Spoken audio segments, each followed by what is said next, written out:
Senhoras e senhores, obrigado por aguardarem. Sejam bem-vindos à apresentação trimestral de resultados do Maxi Renda Fundos de Investimento Imobiliário. Informamos que todos os participantes são apenas ouvintes durante a apresentação do time de gestão. Lembramos que a apresentação será gravada e a publicaremos no site do fundo nos próximos dias. O espaço de perguntas está aberto e as mesmas serão lidas e respondidas pelo time ao final da apresentação. Agora, gostaria de passar a palavra para o time de gestão da XP Asset Management. Uma excelente apresentação a todos.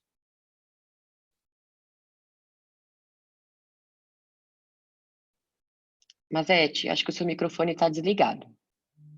Obrigado, Bianca. Bom, pessoal, Agora sim.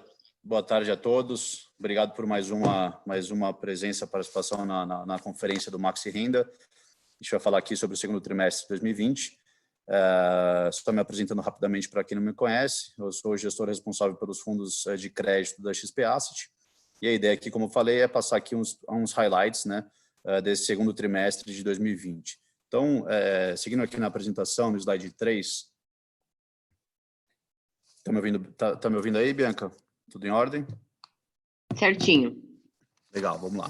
Então, seguindo aqui na apresentação, slide 3, antes de começar aqui a apresentação, gostaria de passar um disclaimer aí para a turma, né, por questões regulatórias, aí não falaremos sobre a sexta emissão de cotas do fundo que entrou em vigor recentemente, mas a gente vai passar aí bastante insumo e bastante informações aí sobre a performance do produto. Bom, entrando aqui na apresentação, o segundo trimestre foi marcado aí pela retomada dos ativos de bolsa, né, vis-à-vis a queda do primeiro trimestre. Tivemos um IFIX aí com alta de 12,5%, lembrando aqui que o IFIX é o índice oficial aí dos fundos imobiliários, né, teve uma alta aí no trimestre de 12,5% versus aí uma queda muito forte de 22% no primeiro trimestre. Os índices de confiança dos serviços aí e da indústria apresentaram uma grande melhora nesse trimestre, que mostra aí que o pior já passou e a gente está num caminho de retomada.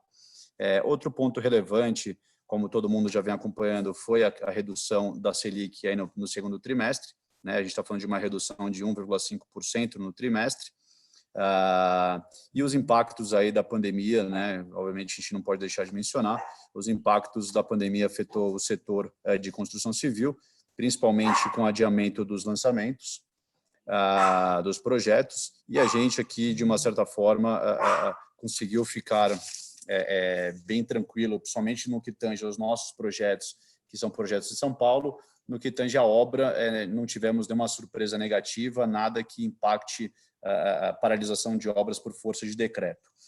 Tivemos também um impacto da Covid-19 que afetou aí as emissões de CRIs, né? Tiveram, né, no mercado aí emissões que foram canceladas e adiadas, chegando no final aí do primeiro semestre com um volume de 7,10 bi emitido. Mesmo com todo esse impacto aí negativo da crise nas emissões dos CRIs, ainda assim foi um volume emitido superior ao ano anterior. Mais adiante, quando a gente for falar sobre visão geral do mercado, falaremos aí sobre esse mercado no detalhe.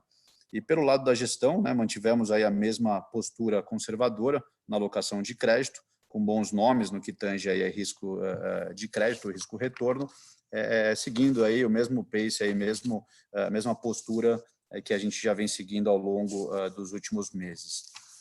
Passando aqui para o slide 4, a gente fala um pouquinho sobre os destaques do segundo trimestre aí de 2020, né? Como principais indicadores do portfólio, tivemos um resultado aí de 20 centavos por cota, que representa aí um acréscimo de 8% vis-à-vis o segundo trimestre de 2019, né, no ano sobre ano. Os resultados distribuídos chegaram aí a 21 centavos por cota, né? Outro fato importante, aí tivemos aprovação por meio de consulta formal da proposta do fundo para a sexta emissão de cotas, né? Essa que a gente comentou, que infelizmente a gente, por questões regulatórias, a gente não vai poder explorar muito esse fato, mas o ponto é que aqui a gente conseguiu uma aprovação para uma captação alvo aí, né, objeto de até 500 milhões de reais, sem considerar aí o lote adicional, que poderia aumentar em 20%. Outro fato importante que teve no trimestre foi foram os investimentos aí que nós fizemos na ordem de 440 milhões em 16 CRIs, né, com spread de crédito médio de 242 bips sobre a B equivalente, que significa basicamente 2,42% acima da remuneração aí dos títulos públicos de mesmo prazo. Tá? Mais um fato importante aí que aconteceu no trimestre foi a nossa redução aí do nosso book de FIIs. Né, basicamente nós compramos aí, investimos 20 milhões e tivemos uma venda aí de 46 milhões. Então, aqui mostra aí uma redução na exposição de um book que a gente sempre explica aqui por meio dos canais de RI e nos nossos calls, que de fato não é o core do fundo, né, é uma alocação tática, né, mais adiante a gente vai explicar um pouquinho melhor o que seria isso, mas mostra que realmente a gente está voltando aí para o que realmente é a essência do fundo, reduzindo a nossa exposição em FIIs, que não é o core do fundo, né, não é o coração do fundo. E por fim, um ponto importantíssimo também aqui no segundo trimestre foi o aumento da base de cotistas do fundo para mais de 190 mil cotistas. Isso representa um acréscimo de 31% em relação ao trimestre anterior. E basicamente, até trazendo uma informação mais recente, aí a gente superou a marca de 200 mil cotistas na base de julho. Tá? Então, esses foram os principais destaques aí do segundo trimestre. Pulando aqui para o slide 10, né, eu queria destacar aqui a performance do fundo. Basicamente, principalmente em relação a esse gráfico da esquerda superior, né, acima, aqui a gente consegue ver que o valor da cota mais os rendimentos é bem superior aos seus benchmarks, né? Basicamente o IFIX, que está na ordem de 13,39 reais, e o CDI, né, que seria basicamente 11,50, considerando aí uma correção numa cota imaginária. Então a gente tem uma performance, né, um valor aí de fundo mais rendimentos, né, da cota do fundo mais de rendimentos, superior aí ao benchmark, né? Mostrando aí realmente a boa performance do produto e a resiliência do mesmo. Falando um pouquinho do gráfico da esquerda, abaixo, a gente fala sobre a evolução do valor da cota e o volume negociado. O fundo, como dá para notar aí, o fundo se tornou de fato um dos FIIs mais líquidos do mercado, né? Se a gente parar para analisar aqui, está sempre entre os top 10 mais líquidos, né? Então, basicamente, o fundo vem sendo negociado aí com um volume diário de aproximadamente 7 milhões por dia. E isso de forma muito consistente, né? Obviamente, resultado de acho que uma boa performance do produto e desses crescimentos, né, que conseguimos aí fazer a quatro mãos aí com o mercado, que mostra que realmente foram bem assertivos, né? Falando um pouco da evolução do número de cotistas, que a gente já explorou anteriormente no outro slide, aqui mostra aí ao longo, né, de julho de 2018 até junho de 2020, realmente a crescente, obviamente, todos os fundos imobiliários foram beneficiados aí pelo acréscimo, pelo aumento de investidores, pessoa física principalmente, nessa indústria. E o próprio Maxi Renda, ele é composto não só de pessoas físicas, mas também muitos investidores institucionais, né, dada essa alta liquidez do produto, começou a atrair aí a liquidez de investidores institucionais, como fundos de pensão, fundos de multimercado, fundos de bolsa, né, que são os fundos de ação, o que transforma aí o passivo muito resiliente, um bom passivo para o fundo. Então, aqui, né, a gente vê essa crescente aí, como falei, na base de julho, aí mais de 200 mil cotistas posicionados no fundo. Passando para o slide 12, né, a gente consegue aqui mostrar um pouco o que é a cara do Maxi Renda, né? Basicamente, né, para quem não conhece, o Maxi Renda é um fundo de gestão extremamente ativa, né? Basicamente, o fundo tem 3 estratégias: o nosso book de CRIs, com 82% do patrimônio líquido alocado nessa estratégia. A nossa segunda estratégia, que são, né, o book de permutas financeiras. Mais adiante a gente vai explicar um pouquinho mais no detalhe o que seriam essas permutas financeiras, que representam 7% do patrimônio líquido. E, por fim, o nosso book de Fund of Funds, né, aquele que eu mencionei no início da apresentação, que a gente teve uma redução nesse segundo trimestre, que representa um pouco abaixo aí de 7% do PL. Lembrando que um ponto importante para ressaltar e para reforçar, os books de CRI e permutas financeiras são alocações estratégicas, né? Então, o que seria isso? Lembrando que a alocação estratégica são aqueles movimentos mais permanentes e de carrego, né? Ou seja, que realmente é o coração, é o core do fundo. E o nosso FOF, o book de FOF aqui é uma alocação tática, né? Lembrando aqui que a alocação tática são aqueles movimentos mais pontuais, oportunísticos, para gerar aí um ganho de capital no curto, médio prazo. Então, dito isso, embora a gente tenha essa divisão do patrimônio líquido do fundo, conforme a gente pode ver nesse gráfico abaixo, eu acabei de mencionar, o nosso target de alocação, ou seja, o nosso desejo de alocação e nosso objetivo de alocação macro do Maxi Renda seria 80% em CRIs e 20% em permutas financeiras. Como eu falei, são as nossas locações estratégicas, que é o que a gente pretende ter de forma mais constante dentro do fundo. Passando aqui para o slide 13, o slide seguinte, a gente... Bom, vamos lá, a gente consegue entrar um pouco mais na minúcia aqui no detalhe de cada um desses 3 books. Então, basicamente sobre o book de CRIs, que é esse gráfico aí de pizza do lado esquerdo superior, nós temos 63 papéis, tá? 63 CRIs, sendo que 89% do saldo de CRIs são alocados no high grade / middle risk, mas de fato é mais para o high grade. Para quem não está familiarizado, o high grade seriam aqueles ativos em que tem um risco de crédito bom, tem um grau de risco muito bom, mas mesmo assim com um determinado prêmio, né, de retorno, de rentabilidade. Então, resumindo bastante, são aqueles ativos que tendem a não dar muita dor de cabeça, se tratando de crédito, e partindo da premissa que crédito sempre existem surpresas. Mas o high grade é aquele tipo de ativo que tende a ter menos problema aí ao longo da vida da operação. E aí 11% são os high yields, né? Os high yields é o oposto do high grade, né? São aqueles caras são aqueles ativos que têm muito mais risco, são nomes não tão óbvios, operações também que não são tão conhecidas no mercado, e por consequência com liquidez um pouco menor. Então aqui fica claro, essa questão da liquidez é o principal ponto que eu queria tocar. Aqui mostra que o nosso book de CRIs é um book totalmente líquido, né? Ou seja, a gente consegue, se for do desejo da gestão, girar esse portfólio de forma rápida. Se a gente, porventura, encontrar um ativo muito oportunístico, a gente consegue gerar caixa vendendo esses ativos, que são os ativos que a gente chama de tradables, né? Ou seja, os high grades são os ativos que são negociáveis de forma fácil, né?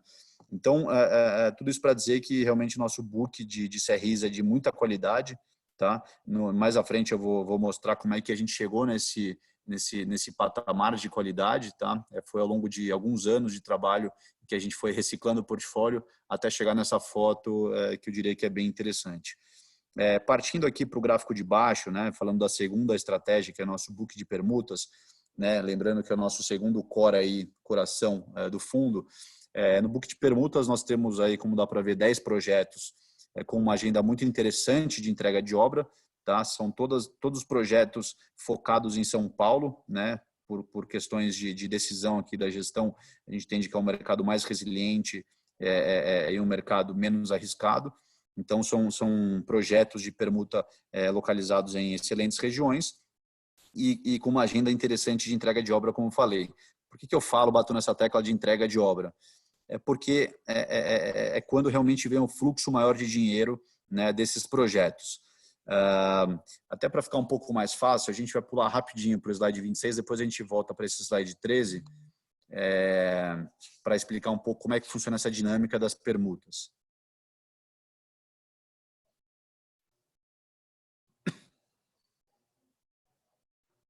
Bom, legal. Aqui vamos lá. Aqui esse slide demonstra bem como é que é o fluxo de caixa, tá? De uma permuta financeira. Só dando um passo atrás, o que é permuta financeira para quem não está familiarizado?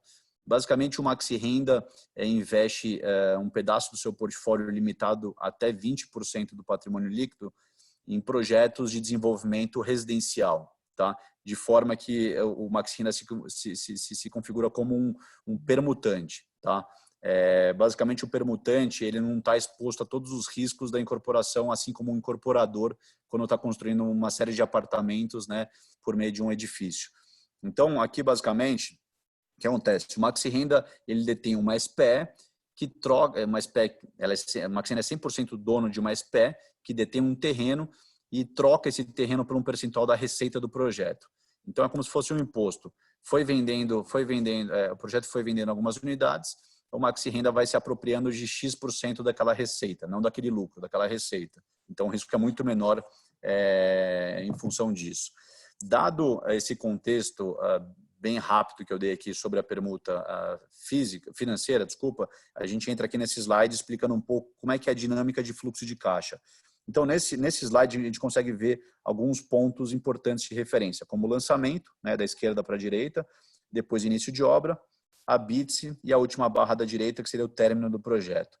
Notem que isso aqui basicamente é uma linha do tempo para um desenvolvimento de uma construção, de um prédio, tá? Em que a gente tem aqui uma estimativa de prazo, né? Então, a gente tem do lançamento até o início de obra da esquerda para a direita 6 meses de prazo médio, tá? Isso aqui é um exemplo. Entre o início de obra e o ABITS, a gente tem 3 anos de construção, em média, tá? De novo, é um exemplo. E depois do ABITS até o final do projeto, que seria o repasse, que é o canto direito, a gente tem um prazo de 6 meses médio, tá? Então, notem que ali em cima a gente tem um fluxo de caixa em que 20% do recebimento das unidades vendidas, dos apartamentos vendidos, a gente recebe num espaço de tempo longo, tá? Que é entre o lançamento e o ABITS. Tá? Ali em cima dá para ver aqui o 20% em azul e 80% à direita ali. Então, a gente tem um recebimento de 20% num prazo longo, tá? Que a gente está falando aqui de 3 anos e meio aproximadamente. E a gente tem 80%, que é um fluxo expressivo, depois do ABITS, né? E num curto espaço de tempo, que seria a duration ali, o prazo médio de 6 meses. Então, esse é um pouco, tá? É um exemplo da grande maioria das obras aqui no Brasil, de como seria, né, um fluxo de recebimento de caixa dessas obras. Então, dito isso, obviamente, cada projeto, né, oscila para cada projeto. Então, a gente pode ter, em vez de 20% ali, onde está escrito 20%, 30%. Mas não foge muito dessa dinâmica de 20, 80, 30, 70, nesse período de lançamento até a BITS e depois o repasse. A gente tem algumas exceções, obviamente, né, desses 80 a 20, que são basicamente obras de altíssimo padrão, né? Porque quando a gente fala de obras de altíssimo padrão, a gente está falando de um produto que é destinado para uma alta renda, e quem tem alta renda não depende de crédito do banco para pagar um apartamento. Então, é natural que essas pessoas comprem apartamentos numa tabela mais curta, né, num fluxo mais curto, ou até mesmo à vista, em troca de um preço de metro quadrado mais barato, né? E nós temos aí no Maxi Renda 2 produtos com essa característica. É a minoria, tá? Por isso que eu foco muito nesses 80 a 20, mas nós temos 2 projetos que seria mais dessa alta renda. Então, basicamente, voltando aqui para o slide 13, né, que era o slide que nós estávamos, eu falo muito dessa questão que é importante entender, tanto nos nossos relatórios quanto, enfim, nas informações que a gente divulga para o mercado, que é importante entender essa agenda de entrega de obra, né? Porque, como eu falei, é depois do ABITS que grande parte do dinheiro, né, o grosso do fluxo vem. Então, dito isso, passando um pouco aqui de mais cor aqui para vocês, o que a gente tem de entrega de obra, de agenda de entrega de obra? Então, em 2020, nós temos 4 obras, basicamente falando muito rapidamente, é o Vila Prudente, Paraíso, Cambuí e Vila Olímpia. Em 2021, nós temos 2 obras, que é o Vila Mariana e Jardins. 2022, Perdizes. E 2023, mais 4 obras, que seria Moema, Campos Ipiranga e Perdizes 2. Então, aqui é importante entender um pouco da dinâmica, tá? Como eu falei ali, como eu expliquei naquele slide anterior. Aqui é importantíssimo e vai de encontro até um pouco com a questão da sexta emissão. É importante a gente manter, é como se fosse uma safra, tá? Eu sempre faço essa analogia como se fosse uma safra aqui, fazer uma analogia com o agronegócio. Você planta agora para colher no futuro depois de algum tempo. Então, o Maxi Renda é importante a gente ter sempre essa dinâmica de estar plantando agora, ou seja, fazendo investimentos nessas permutas, né, que são investimentos muito bem feitos, com uma boa gestão, naturalmente, e de fato que a gente construa uma agenda recorrente de repasses, né? Ou seja, quando realmente o fluxo de dinheiro, o grosso do fluxo volta para o investidor. Então, basicamente, falando daquele nosso target de alocação que eu falava de 80% e 20%, 80% do patrimônio líquido do Maxi Renda alocado mais em CRIs e 20% em permutas, a gente tem uma dinâmica de distribuição de rendimentos aqui para os investidores, em que a gente tem um book de CRIs pagando reloginho recorrente, né? E é um portfólio high grade, como eu falei, que tende a não ter surpresas negativas. E a gente tem essa agenda de entrega desses 20% dessas permutas, majorando, né, entrando num voo de cruzeiro e majorando ali o rendimento a ser pago para os investidores. Então, essa é um pouco a dinâmica que o mercado tem que ter sobre o Maxi Renda, como é que funciona essa dinâmica de geração de caixa do fundo. E passando para o terceiro e último book, né, que é esse gráfico da direita, que é o nosso book de fundos imobiliários, que mostra aqui, né, realmente o que a gente tinha posicionado nessa data, né, 30/6. Lembrando que, novamente, né, no trimestre a gente alocou aí 20,5 milhões em fundos e desinvestimos 46. Ou seja, teve um net aí negativo de alocação, tá? Negativo que eu digo, não negativo de rendimento, mas teve uma redução de exposição nessa estratégia na ordem de 25 a 26 milhões de reais, tá? E a ideia desse book, como eu comentei, é realmente 100% tático, tá? É mirar ganho de capital no curto ou médio prazo.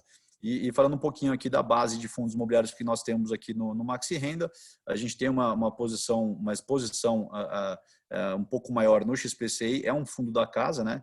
Obviamente a gente se beneficiou aí dessa queda brusca que teve no IFIX no primeiro trimestre para comprar cotas de um fundo que a gente obviamente conhece muito bem, um portfólio bem high grade, mais high grade ainda do que o próprio Maxi Renda, com baita de um desconto totalmente fora, né, do técnico. Então, aqui é um yield interessante que o fundo tem no carrego, mas, de novo, nosso objetivo aqui é gerar um ganho de capital, porque a gente acredita realmente que o preço dessa cota desse fundo está completamente fora do que deveria estar, e a gente acredita numa correção aí num curto, médio prazo. Então, como vocês podem ver, a gente tem uma exposição aí mais focada, obviamente, em fundos de papel. Tá? Passando um pouco aí para o próximo slide 15, a gente fala aqui sobre, né, a visão geral do mercado, que a gente introduziu no início da nossa conversa aqui. Bom, aqui eu gostaria de destacar, tá, que o mercado continua muito propício e promissor para os CRIs, para o mercado de CRIs, né? Note aí no gráfico, né, que a gente pode ver abaixo, que o volume emitido de CRIs, que seria basicamente essa linha azul clara, mostra um montante, né, que a gente já falou de 7,10 bilhões de CRIs emitidos, tá? Até o final do segundo trimestre de 2020. E no mesmo período de 2019, esse volume emitido estava abaixo de 6 bilhões. Então, assim, o que é mais curioso e até nos leva a crer é que mesmo com a crise que paralisou, né, as atividades em alguns meses, e como a gente falou, basicamente as emissões foram estopadas e foram até postergadas, o volume projetado de CRI para o final de 2020, a gente acredita realmente que supere aí o ano de 2019, né, dado que no meio do ano, ano sobre ano, a gente está com uma emissão maior aí em 2020, né, o mercado aqui está com uma emissão maior, e se tornando aí, seguindo essa tendência, se tornando aí o melhor ano de emissão de CRI da história. Então, mesmo tendo essa crise que afetou de forma muito grave todo o mercado, a gente está muito animado aqui que realmente a gente vai ter um ano de 2020, apesar de todas as dificuldades, melhor da história, né? O melhor da história até então foi 2019, com uma emissão aí de 18, quase 19 bilhões, e no ano, né, year to date ali, a gente está com um ano de 2020 melhor do que o ano anterior, que foi o melhor da história até então. Então, isso somado a juros baixos, né, que obviamente vai incentivar as empresas a emitirem mais CRIs, e com uma demanda reprimida, né, por conta da própria crise, sem dúvida nenhuma a gente realmente acredita que o ano 2020, apesar de tudo, vai ser o melhor ano para a emissão de CRIs aí da história. E obviamente isso acaba se refletindo aí no gráfico de barra, que seriam basicamente os estoques aí de CRIs do mercado. Passando aqui para o slide 16, esse também é um slide famoso que a gente sempre coloca aí nas nossas apresentações trimestrais. Aqui a gente consegue mostrar um pouco de previsibilidade, né, do fluxo de caixa do book de CRIs. Então, basicamente, a gente vê aqui nesse gráfico de barra, né, que a gente tem três cores aqui, né? Então, basicamente, a gente tem aqui juros e correção, lembrando que isso compõe a base aí de uma forma bem simplista para a distribuição dos investidores, né, para a distribuição de rendimentos, e a amortização, né, que é a parte mais escura, a gente reinveste, né, a gente obviamente reinveste. Então, a gente, de acordo com a nossa posição que a gente tinha lá em 30/6, esse seria o fluxo projetado de caixa, né, seja para reinvestimento ou para distribuição para os investidores. Mas lembrando aqui, sempre faço essa ressalva, esse é um fundo de gestão extremamente ativa, a gente gira muito esse portfólio. Então, obviamente, isso aqui muda, diria que, né, até diariamente esse negócio muda bastante. Obviamente, grandes posições, algumas que a gente gosta bastante, a gente carrega um pouco mais de tempo, mas é tudo uma questão de oportunidade para gerar ganho de capital na nossa gestão ativa. Então, basicamente, o que destaca, que chama atenção, é em dezembro de 20, que a gente tem um grande volume aqui de caixa sendo amortizado, ou seja, gera uma demanda aqui para a gente reinvestir esse 19,25. Mas aqui a gente tem basicamente aí 2 CRIs de Elbor. Alô, estão me ouvindo? Oi, Mazete, sim. A internet Que ficou um pouco instável. Um minutinho que eu estou projetando novamente, tá? Perfeito.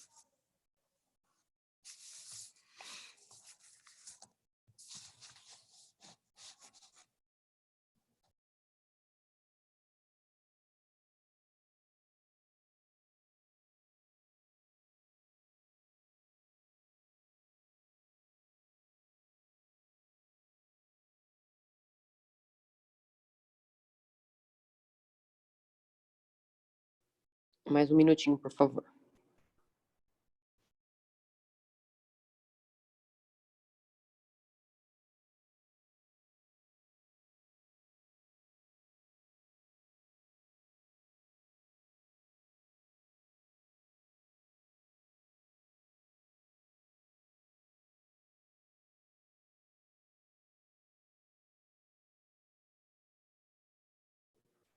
Prontinho. Tá verificando aí? Consegue ver? Maravilha, estou vendo sim. Só vamos, Bianca, por favor, no slide 16 que a gente estava concluindo.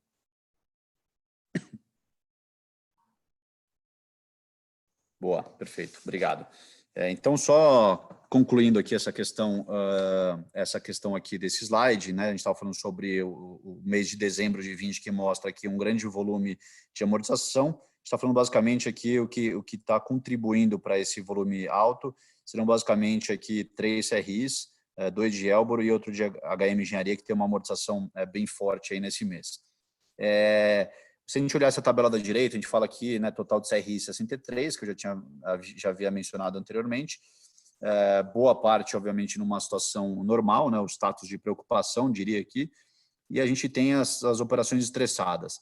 Falando aqui rapidamente das operações estressadas, são basicamente Esser, Cameron, Urbiplan, Torp, Hart, e, por fim, BIB. Tá? Então, basicamente, vamos uma a uma aqui, só para passar um update rápido aqui para a turma.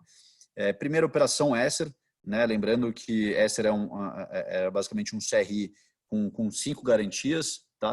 Eram 5 terrenos. O conforto que a gente gostaria de passar, que a gente já vem reportando isso aqui trimestralmente e até mensalmente nas lâminas. Inclusive, na lâmina, para quem quiser dar uma olhada lá, tem um histórico bem detalhado nos últimos meses. A gente entra bem realmente no detalhe. Mas aqui, passando de uma forma rápida, mas passando o conforto necessário, a gente está falando de 5 terrenos, tá? Basicamente, todas as garantias foram escutidas, né? Ou seja, foram executadas, sendo que dessas 5, 4 a gente já recebeu, o Barra está recebendo, porque tiveram 2 terrenos que nós vendemos para a construtora Canopus, que está sendo pago a prazo e de forma bem religiosa. E desses 5 terrenos, né, tem um apenas que já está executado, já está no patrimônio ali da securitizadora, no patrimônio separado, que está à venda. Tá? A gente recebeu uma proposta recente, que está sendo analisada e foi inclusive levada para a Assembleia do CRI no mês passado, ou retrasado, enfim, está sendo discutido. Mas com isso a gente está aí conseguindo resolver mais um problema. Lembrando que ao monetizar essas garantias, para esse caso aqui, a gente não deve gerar ganhos para o investidor, tá?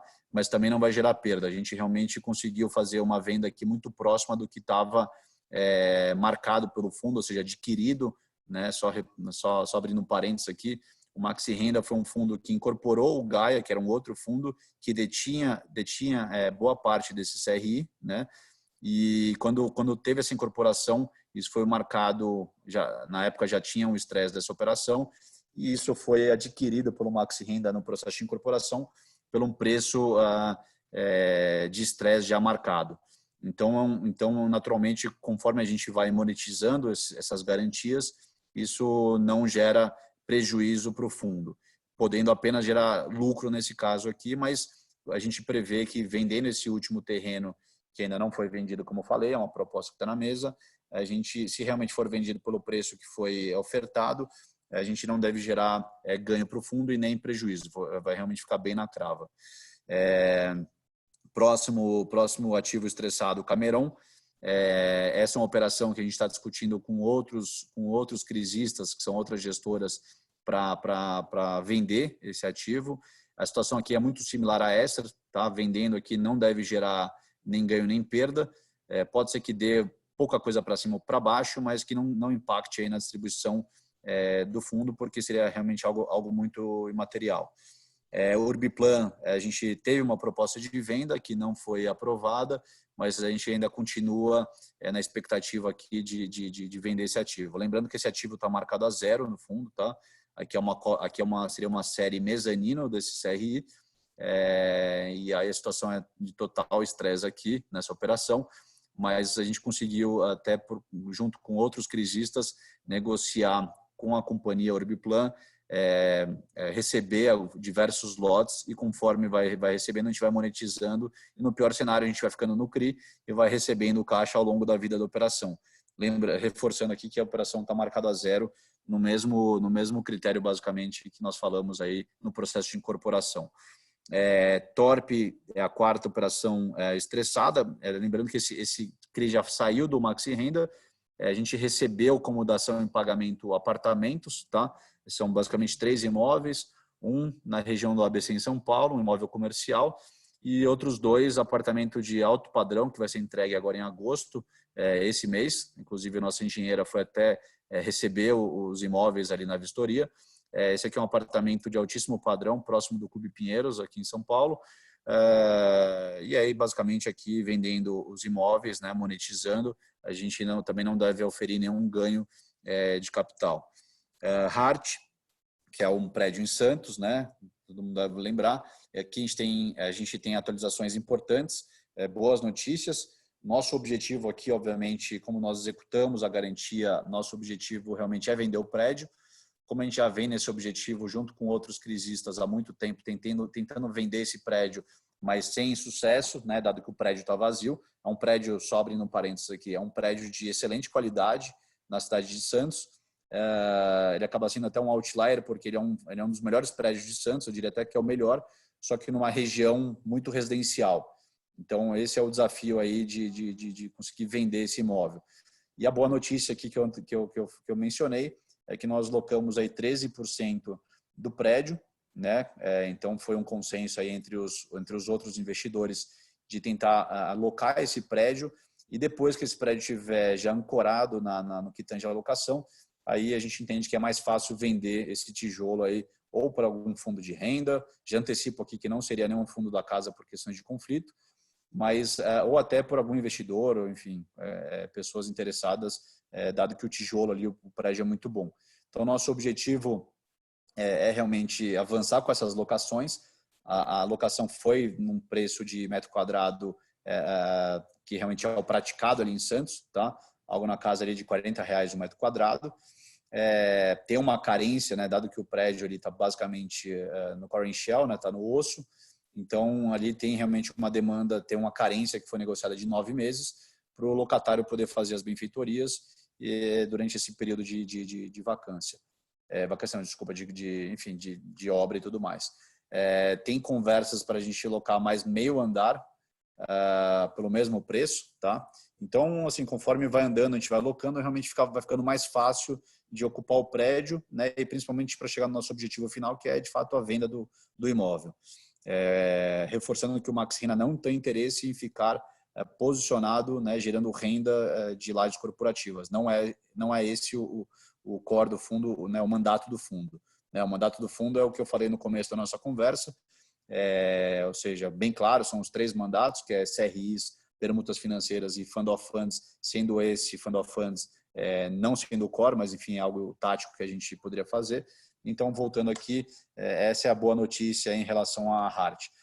Se a gente parasse aí a alocação só nesses 13%, a gente basicamente teria um net aí de despesa com receita, né? Lembrando que esse prédio ele chama capital exposição a cada trimestre, né? Todos os crisistas são obrigados a aportar dinheiro porque, afinal de contas, é um prédio que está devidamente cuidado, né? Está sendo administrado por uma companhia, então tem custos ali fixos que agora com essa alocação tendem aí até de uma certa forma melhorar a eficiência do fluxo de caixa do fundo Maxi Renda como um todo.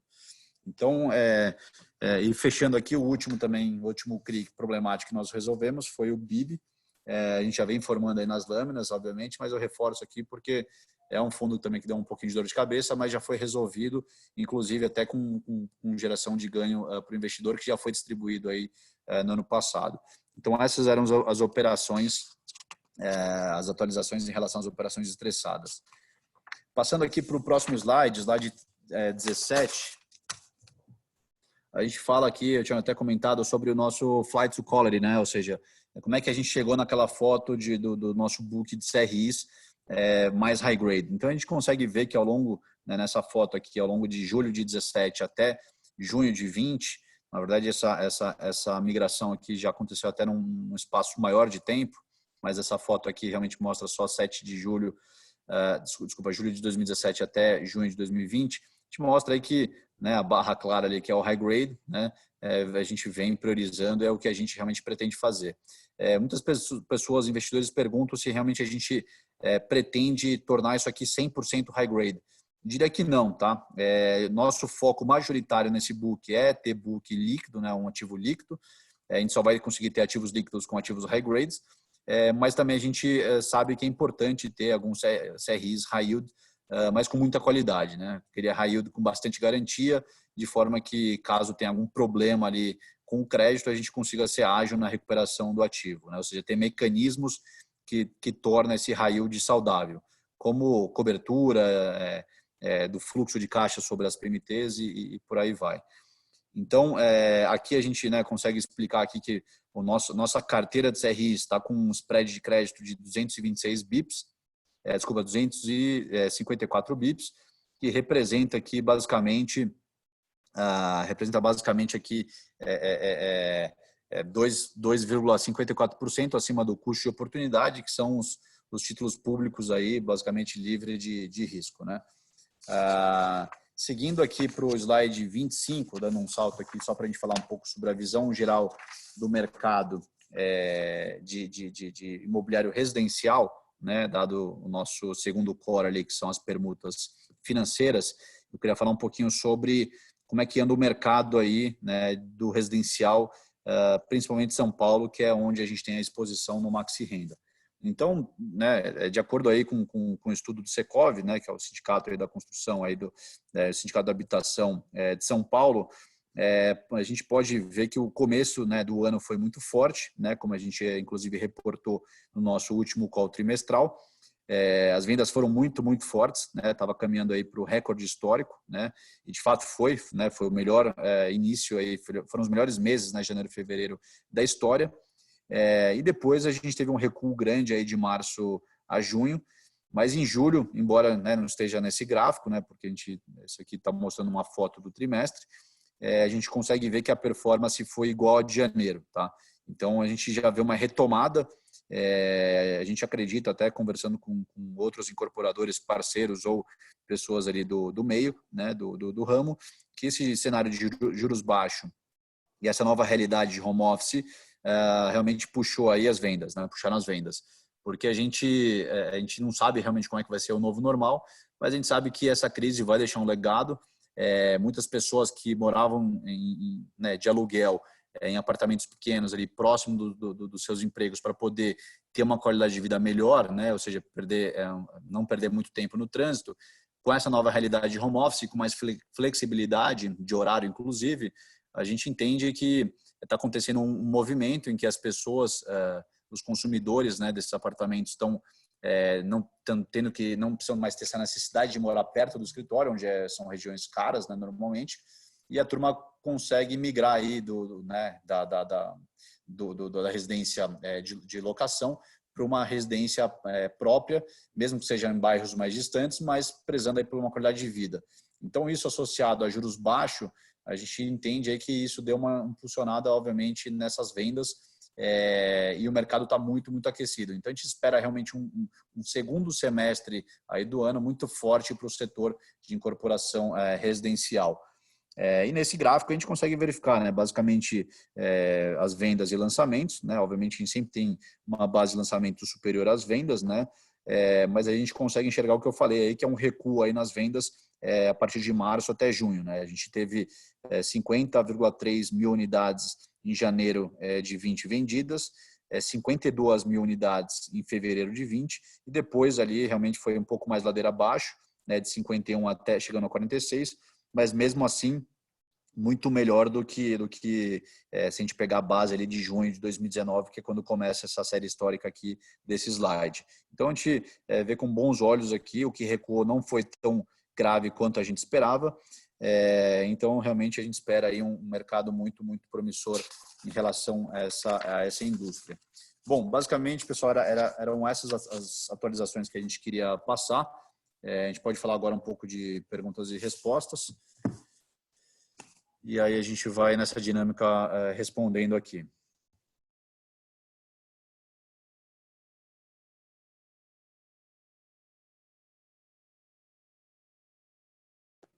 Mazete, se você, o pessoal já foi escrevendo ali na parte do Q&A, então se você quiser já ir lendo, ou o Evandro também, podem ficar à vontade, tá, para responder. Legal, vamos lá. Tem uma turma bem curiosa em relação à sexta emissão, né? Acho que é importante explicar um pouquinho do movimento. Eu não vou falar de novo aqui, até por questões regulatórias, não vou falar sobre a oferta em si, mas vou falar sobre o mercado, que, né, são oportunidades aqui para o Maxi Renda. Então, a gente tem basicamente duas frentes aqui de originação, que é o que a gente falou, né? O book de permutas e o book de CRIs. Falando um pouco de permuta financeira, né, como eu falei anteriormente, a gente está com um target ali a gente tem um target de 20% e nós estamos com uma alocação de 7%. E isso associado ao que eu também mencionei sobre a questão da safra, de manter sempre um investimento forte para poder ter aquele voo de cruzeiro, para ter sempre os repasses pagando de forma recorrente, essa próxima emissão ela está muito pautada para poder fazer frente a uma forte frente de investimento em permuta financeira. Tá? O nosso pipe está bem elevado, falando aqui de uma forma genérica, até para não entrar muito na questão da oferta. E aí, falando um pouco de CRIs, aconteceu um movimento no mercado que a gente já vem falando, tanto nos calls aqui do Maxi Renda, quanto nos dois calls que a gente fez de update dos fundos da XP Asset, que eu fiz junto com o Carras, né, com o Pedro Carras, gestor de tijolos ali. Basicamente, o que acontece? No início da crise, lá em março, a gente viu uma abertura muito grande de spread, né? Ou seja, foi basicamente motivado ali por fundos de crédito, né? Ou seja, fundos que têm no seu portfólio debêntures. E aí o que acontece? Esses fundos sofreram, né, uma chuva de resgate, e para poder fazer frente a esses resgates, os gestores tiveram que vender ativos, né?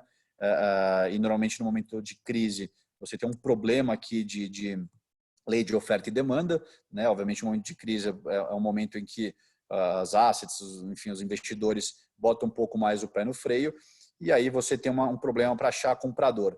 Então esses gestores, para fazer frente a esses resgates, a gente viu que eles tiveram que vender os melhores ativos da carteira, os ativos que a gente chama de AAA, né? Ou seja, aquele high grade mesmo de qualidade, que são os mais líquidos, né?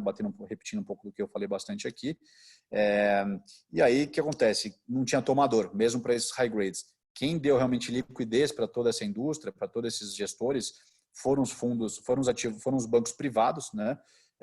Só que num nível de taxa altíssimo, ou seja, num valor muito, muito baixo.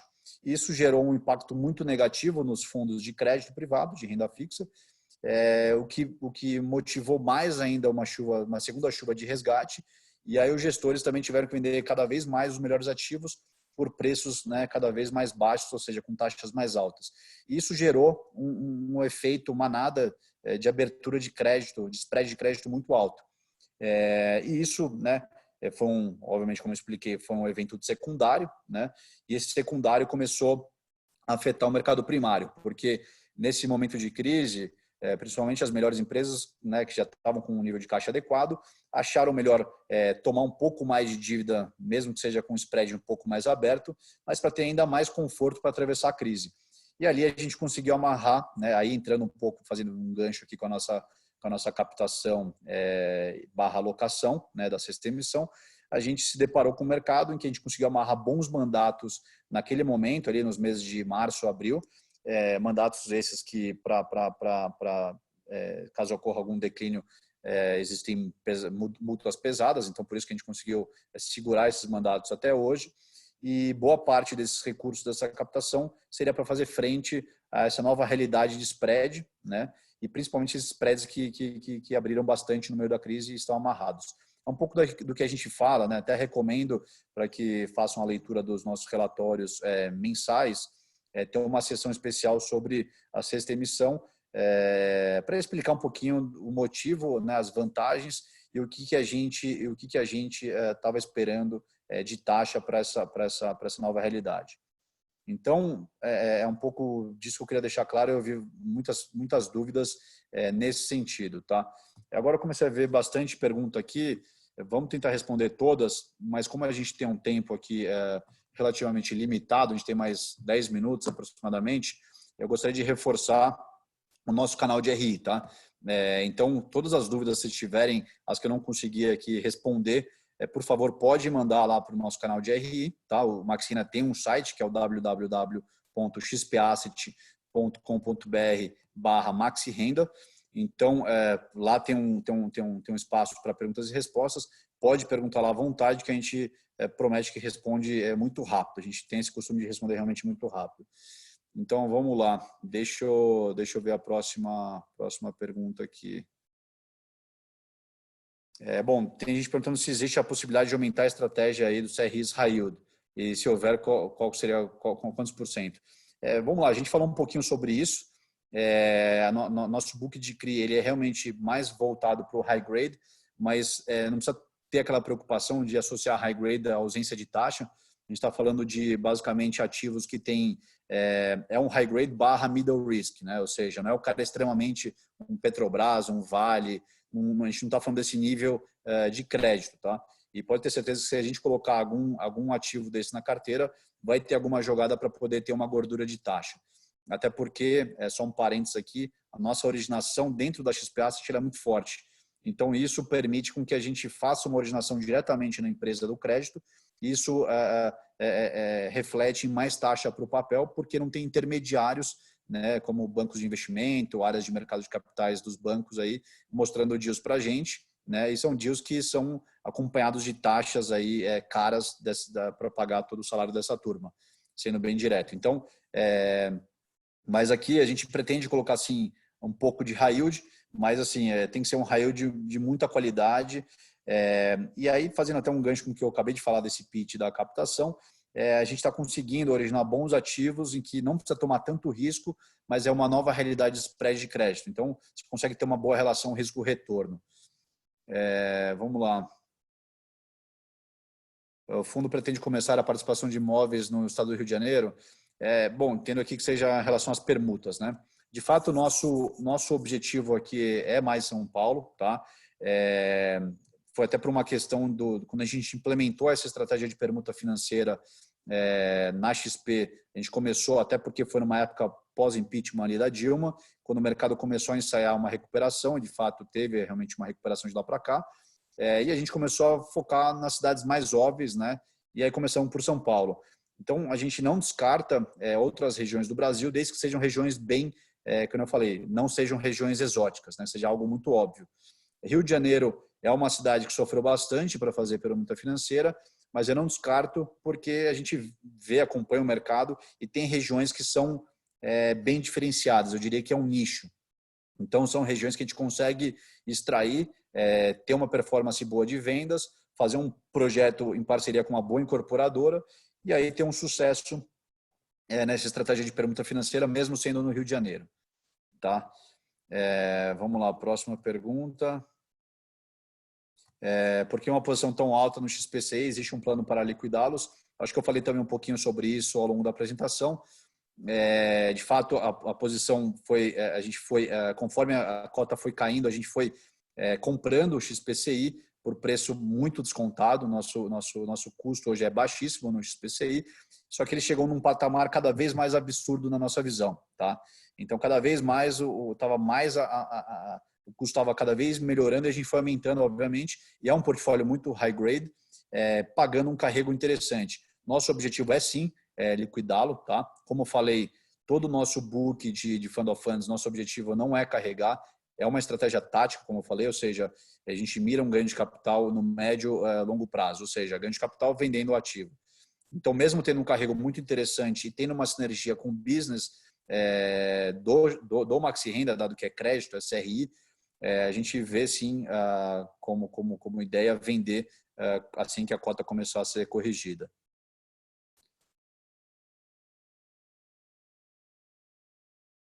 Deixa eu ver mais perguntas aqui. Tem muita coisa que a gente já falou, tá? Então, por isso que eu estou passando aqui.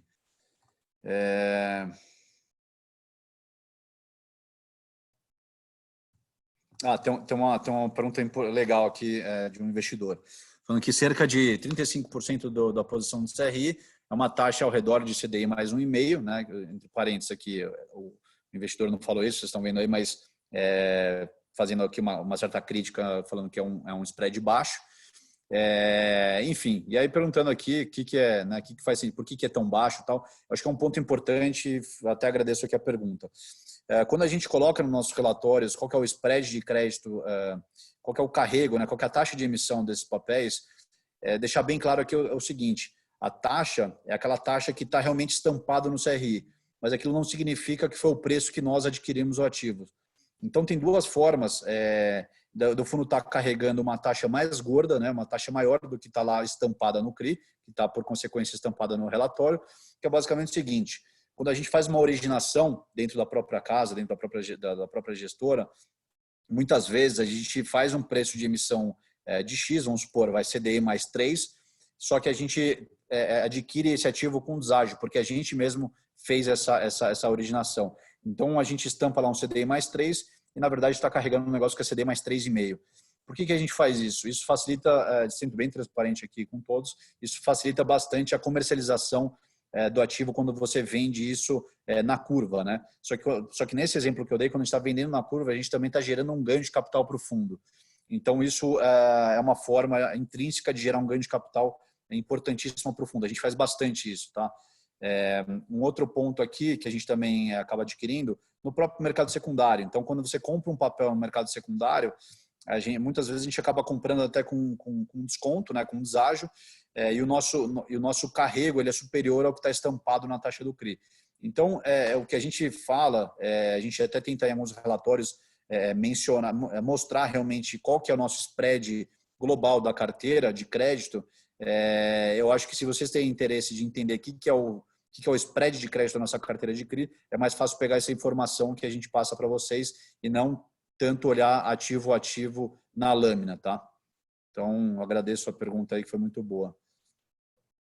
Que mais? Deixa eu ver quanto tempo a gente tem aqui. A gente tem mais 2 minutos aqui, eu vou tentar responder aqui mais uma. Legal, teve também um investidor falando que sugere colocar mais inscrições aqui na carteira. Eu reforço aqui que de um tempo para cá, principalmente no início da crise, nós colocamos aí uma tabela adicional na nossa lâmina, entrando mais no detalhe aí de como é que estão os ativos, como é que estão as garantias e coisas do tipo. Então, recomendo aí que olhem no detalhe o relatório, nossas lâminas mensais, elas são bem detalhadas e robustas, e a gente entra na minúcia aí, de fato, da estrutura de cada CRI. Bom, pessoal, peço desculpas, eu não vou conseguir responder a todas as perguntas, mas para quem eu não respondi, reforço aqui para mandar isso através do nosso canal, nosso site, do Maxi Renda. E eu passo a palavra aí para a Bianca, aí, que está intermediando o nosso bate-papo. Agradeço a todos aí pela presença aí. Até a próxima conferência. Um abraço. Obrigada a todos pela participação. É importante ressaltar que a gente também tem o e-mail do RI, né, que é o ri@xpasset.com.br, para atendimento de dúvidas também. A apresentação trimestral de resultados do Maxi Renda Fundo de Investimento Imobiliário está encerrada. Agradecemos a participação de todos e tenham um bom dia.